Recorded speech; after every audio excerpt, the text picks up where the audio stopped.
Stock market में एक कहावत है जो गुजराती लैंग्वेज में है। इसका मीनिंग ये होता है कि जो आदमी स्टॉक मार्केट में सक्सेसफुल होता है वो बनेगा हर्षद मेहता, जो सक्सेसफुल नहीं होगा वो बनेगा नरसिंह मेहता। सेबी ने रिसेंटली एक रिपोर्ट निकाला जहां पे उन्होंने बताया कि 89% ट्रेडर F&O या फ्यूचर एंड ऑप्शन में लॉस करते हैं। और एमफी का भी एक रिसर्च रिपोर्ट ये कहता है कि म्यूचुअल फंड का लॉन्ग टर्म का रिटर्न अराउंड 14% बैठा अलग अलग स्कीम का, वर्सेस इन्वेस्टर का रिटर्न उससे भी कम अराउंड 12% बैठा। तो आज डिस्कस करेंगे कि वो कौन से रीज़न है जिसकी वजह से स्टॉक मार्केट में लोग पैसा नहीं बना पाते। इंडिया एक ऐसा कंट्री है जहां पे सिर्फ 3% से भी कम लोग स्टॉक मार्केट में इन्वेस्टमेंट करते हैं, वर्सेस ग्लोबल एवरेज है ऑलमोस्ट 28%। तो सबसे पहला रीज़न है DIY। जी हाँ, जब कभी भी आप कोई स्किल सीखने जाते हो, फॉर एग्जांपल आपको स्विमिंग सीखना है,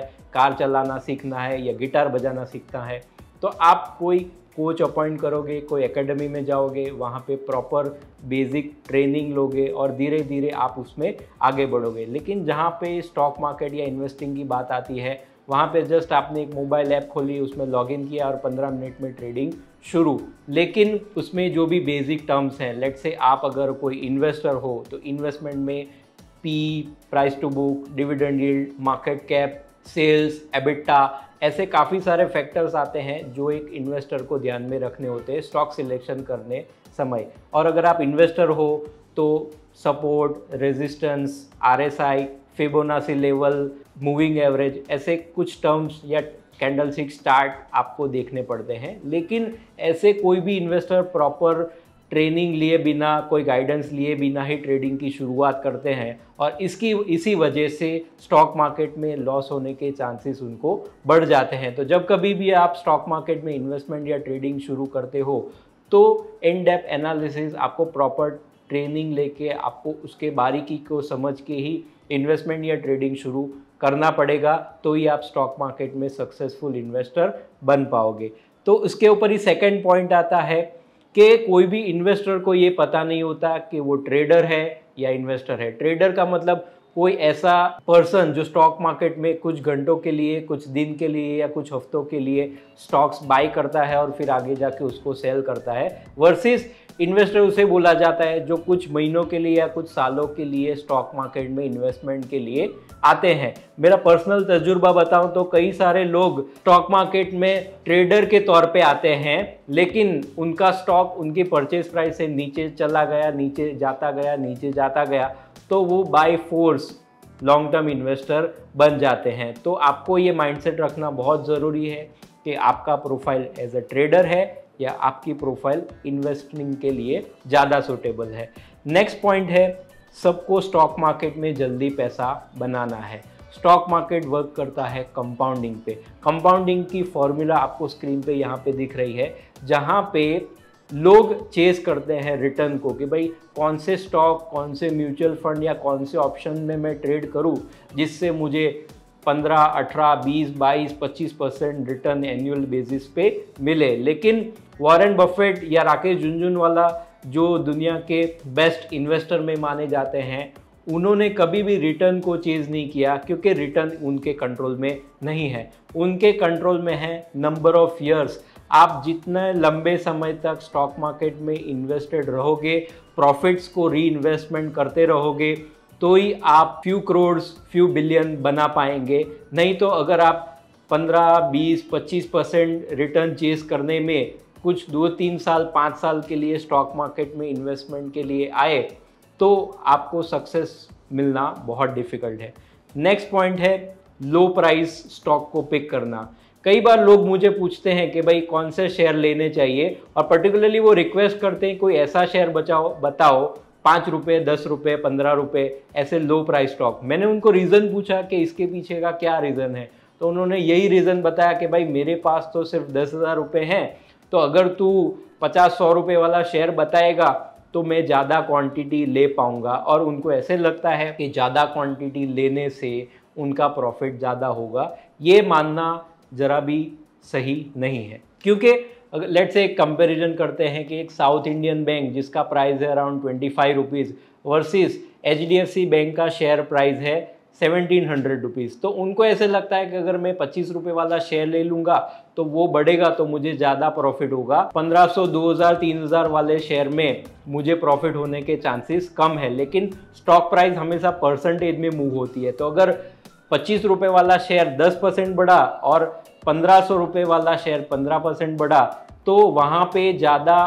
प्राइस वाले स्टॉक में प्रॉफिट होने के स्कोप ज़्यादा होते हैं वर्सेस लो प्राइस। और जनरली ऐसा देखा गया है कि जो भी स्टॉक प्राइस 5 रुपये से 50 रुपये या 5 रुपये से 100 रुपये के आसपास 2 डिजिट 3 डिजिट में है, वहाँ पे लो बिजनेस प्रॉफिटेबिलिटी या गवर्नेंस इश्यू या प्रमोटर या उस बिजनेस मॉडल में प्रॉब्लम, ऐसे काफ़ी सारे इश्यूज हो सकते हैं जिसकी वजह से स्टॉक मार्केट में वो स्टॉक को राइज नहीं मिल रहा और उसी वजह से काफ़ी सालों से वो स्टॉक 5, 10, 25 रुपये चल रहा है। तो वहाँ पे आपको लगेगा ये शेयर मल्टी बैगर हो गया, लेकिन जो मार्केट लीडर होते हैं जिनकी प्राइस ओवर अ पीरियड बड़ी होती हैं वही आगे जाके एज अ इन्वेस्टर आपको ज़्यादा प्रॉफिट करके देगा। तो कभी भी ऐसे लो प्राइस स्टॉक के पीछे भागना नहीं चाहिए कि मैं 50 पैसे वाला स्टॉक ले लूँ और वो 1 रुपये 2 रुपये हो जाए और मेरी वेल्थ 2 गुना 5 गुना हो जाए। ये बहुत डिफ़िकल्ट है, इसमें मेजॉरिटी केस में आपको नुकसान होने के चांसेस ज़्यादा होते हैं। नेक्स्ट पॉइंट होता है, जनरली मैंने खुद ये चीज़ काफ़ी सारी गलतियाँ की है और उससे मैं सीखा हूँ कि एक 5 शेयर का पोर्टफोलियो है जहाँ पे 2 स्टॉक पॉजिटिव रिटर्न दे रहे हैं और 3 स्टॉक नेगेटिव रिटर्न दे रहे हैं। तो जनरली हमारा एक बायसनेस होता है कि ये प्रॉफिट वाले शेयर को मैं जल्दी से जल्दी बेच दूं और उसको प्रॉफिट बुक कर दूं, वर्सेस कोई स्टॉक आपने 100 में लिया है और वो 80 जाता है, 60 जाता है, तो आप पेशेंस रख के बैठ जाते हो कि नहीं एक दिन तो भाव आएगा। और ओवर अ पीरियड आपके पोर्टफोलियो में जो पॉजिटिव जो विनर स्टॉक हैं वो निगलते जाते हैं और आपके जो लूजर स्टॉक हैं बिकॉज ऑफ मैनी रीज़न वो परफॉर्म नहीं करते हैं और वही आपके पोर्टफोलियो में रह जाते हैं। काफ़ी सारे पोर्टफोलियो मैंने एनालिसिस किए तो वही पूंज लॉयड, आर पावर, यस बैंक, वोडाफोन आइडिया, इस तरह के low quality low price stock investor के पोर्टफोलियो में भर भर के होते हैं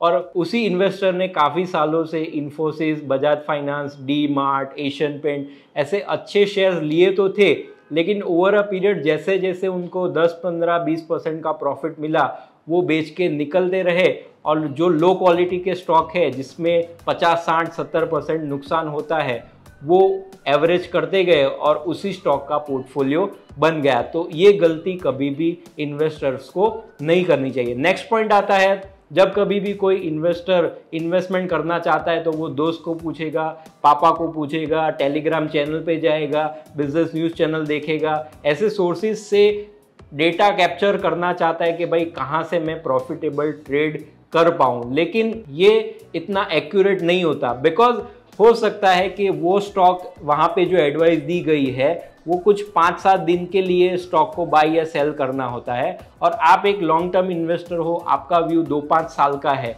तो ऐसा ज़रूरी नहीं है कि ट्रेडिंग के लिए जो स्टॉक टिप आपको दी गई है वो टिप आपको लॉन्ग टर्म में भी ज़्यादा बेनिफिट कर पाए। तो आपको प्रोफाइलिंग अपना पहले आइडेंटिफाई करना होगा कि आप ट्रेडर हो या इन्वेस्टर, उसके हिसाब से ही आपको कोई स्टॉक पिक करना चाहिए, ना कि किसी ने टिप दे दी कि भाई बजट में ये स्टॉक बहुत चलने वाला है या अभी ये ईवी या 5G टेक्नोलॉजी की थीम बहुत चल रही है, तुम्हें ये शेयर ले लेना चाहिए। तो ऐसी गलती कभी भी नहीं करनी चाहिए। और लास्ट पॉइंट होता है इमोशंस। जी हाँ, कई बार क्या होता है कि स्टॉक मार्केट में एक तेज़ी आती है और हमारा स्टॉक 5, 10, 15%, 20% प्रॉफिट पे आता जाता है, तो इन्वेस्टर को सबसे ज़्यादा डर वहाँ पे लगता है कि जो स्टॉक प्रॉफिटेबल है वो कहीं नीचे ना आ जाए, वर्सेस जो स्टॉक लॉस में है उसमें उसको ज़रा भी डर नहीं लगता। इसी वजह से ये इमोशन में आके स्टॉक प्राइजेस हमेशा एक जिगजैग पैटर्न में चलते हैं, जहाँ पे एक स्टॉक अगर 15-20% ऊपर गया तो वो फिर से रिट्रेस होके 5-7% नीचे भी आएगा और वो फिर से आगे बढ़ेगा। तो ऐसे जिगजैग में इन्वेस्टर अपनी पेशेंस लॉस कर देते हैं और वहाँ पे वो जो स्टॉक उन्होंने ये सोच के लिया था कि एटलीस्ट ये स्टॉक मैं डबल करने के बाद ही बेचूंगा, वो कुछ 15-20% के राइज में वो निकल जाते हैं। तो इमोशन कंट्रोल करना बहुत ज़रूरी है और इमोशन कंट्रोल करने के लिए ही आपको एक प्रॉपर फाइनेंशियल एडवाइज़र या मेंटोर की ज़रूरत होती है,